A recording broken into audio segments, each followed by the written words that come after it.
तेवढंच सांगेल की माझी प्रकृती कमयुक्त असल्यामुळे पावसाळ्यात किंवा हिवाळ्यात वातावरण बदललं की मी आजारी पडतो. पावसाळ्याचा मृग नक्षत्र सुरू झालं की मला त्या पावसाळ्यात 50 ते 40 हजार रुपये बांधून पैसे ठेवायला लागायचे दवाखान्यासाठी. कारण मी आजारी पडतो, कारण 25 वर्ष मुंबईत राहिल्यामुळे गावचं वातावरण एकदम सुखमय झाले आणि आजारी पडायला लागलो. आणि याच्यामध्ये मी माझे वडील गमावले कॅन्सरनं, भाऊ गमावलाय किडनी फेल, आणि या गोष्टी होत असल्यामुळे एक मनात भीती होती की माझ्या बाबतीत असं घडत आणि परिवाराचा माझ्या आधार होता. आणि ज्यावेळी सगळं घडत होतं, पैसे दवाखान्यात प्रत्येक वर्षाला जाणं चालू होतं. कारण मे महिन्यातच पहिले पण असं होतं दिवाळीच्या पावसाळ्यात खेडेगावात पैसे नसायचे.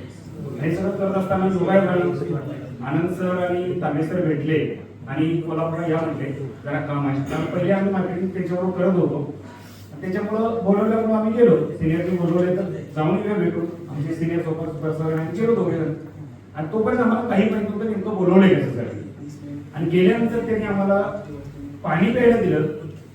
ज्यावेळी त्यांनी ग्लास भरून दिला पाण्याचा, त्यावेळी एक ग्लास दिला. आम्ही म्हटलं सर बस नाही म्हणजे अजून एक ग्लास तुम्ही घेणार पाणी.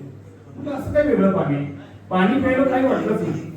परत दुसरा ग्लास आम्हाला त्याने दिलं, तेही एक ग्लास पाणी प्यायलं, तरीही काय वाटत नाही. फक्त एक जुळेला तास प्यायला ऑफिसमध्ये बसलो सर पहिलं टॉयलेट कुठं आहे तर म्हणजे असं. मग त्यांनी आम्हाला तिथं त्या पाण्याचे डेमो दिले. डेमो दिल्यानंतर त्यांनी काही गोष्टी आम्हाला क्लिक केल्या पाण्याबद्दलच्या. आणि त्यावेळी मला निर्णय घेतला की हे डिव्हाइस माझ्यासाठी माझ्या कुटुंबासाठी फार गरजेचं आहे. दिवस पावसाळ्याचे होते, सप्टेंबर महिना होता. 18 तारखेला आम्ही सरांना भेटलो होतो. 18 सप्टेंबर 2023 संध्याकाळचे 7:30-8 वाजले होते. कारण कोल्हापूर ते आमचं गाव जवळजवळ 40 किलोमीटर अंतर आहे. आम्हाला परत यायची घाई होती.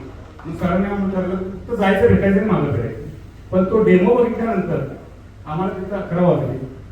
तिथं थांबलो आणि सोपान सर शिक्षक आहेत, त्यांनी निर्णय घेतला की मला डिव्हाइस घेणार आहे. आता ते शिक्षक होते, मी साधारण माणूस, इन्कम पूर्ण नव्हता, पण म्हटलं सर मलाही डिव्हाइस घ्यायचा. ते म्हणजे तुमची मर्जी, पण पैसे कसं उभा करणार ते मला काही माहित नाही. म्हटलं पण मला हा डिव्हाइस घ्यायचा. तर पुढच्या 3 दिवसात मी 5% पैसे काढले. त्यात काही उदाहरण लोहार सरांनाच होते माहित आहे, ते माझे जोडीदार आहेत त्यांनाही माहिती आहे. 5% 3 लाख रुपये काढले. 2.78 डिव्हाइस घेतला.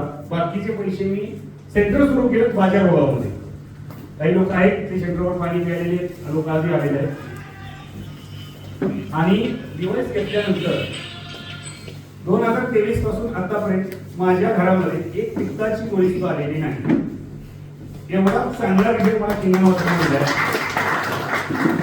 त्याच्यामुळे मी प्रथमतः आभार मानले माझे senior Sopan sir, Anand sir, Ramesh sir, Ajit sir, की त्यांनी माझ्या घरातून आजार नावाची वस्तू बाहेर काढली. आणि तो माझ्यासाठी असलेला प्लस पॉइंट आहे. आज मी माझ्या घरी डिव्हाइस बसवलेला आहे, कुटुंब पाणी पिते, सगळे रिझल्ट चांगले आहेत. आणि मी सुद्धा काही लोकांना असे भरपूर रिझल्ट दिले आहेत जे ज्यांनी आता सांगितलं. त्यांनी मी डिव्हाइस घेता वेळेस सर त्यांना सांगितलं, त्यांच्या आईला मी सांगावरून पाणी आणून देतो, आनंदवारांच्या घरून पाणी आणून देतो. त्यांचे रिझल्ट त्यांनी सांगितले फार चांगले रिझल्ट आहेत. तर सर्वांनी जगासाठी नाही, पैसे मिळवण्यासाठी नाही, तर मी आणि माझं कुटुंब निरोगी कसं राहील ह्यासाठी प्रत्येकाने डिव्हाइस घरी बसवावा. आज कोल्हापुरातल्या बातम्या यायलाच लागल्या, पेपरला पुण्याच्या बातम्या यायला लागल्यात. कारण आजाराचं मूळ कारण पाणी आहे आणि आजारातून बरं करण्याचं मूळ कारण सुद्धा पाणी. जर आपल्या शरीरात 70% पाणी चांगलं गेलं तर निश्चितच आपण आजारातून बरं होणार आहे. तर सर्वांना माझी विनंती असेल की डिव्हाइस प्रत्येकाने घरी लावा. काळाची गरज आहे.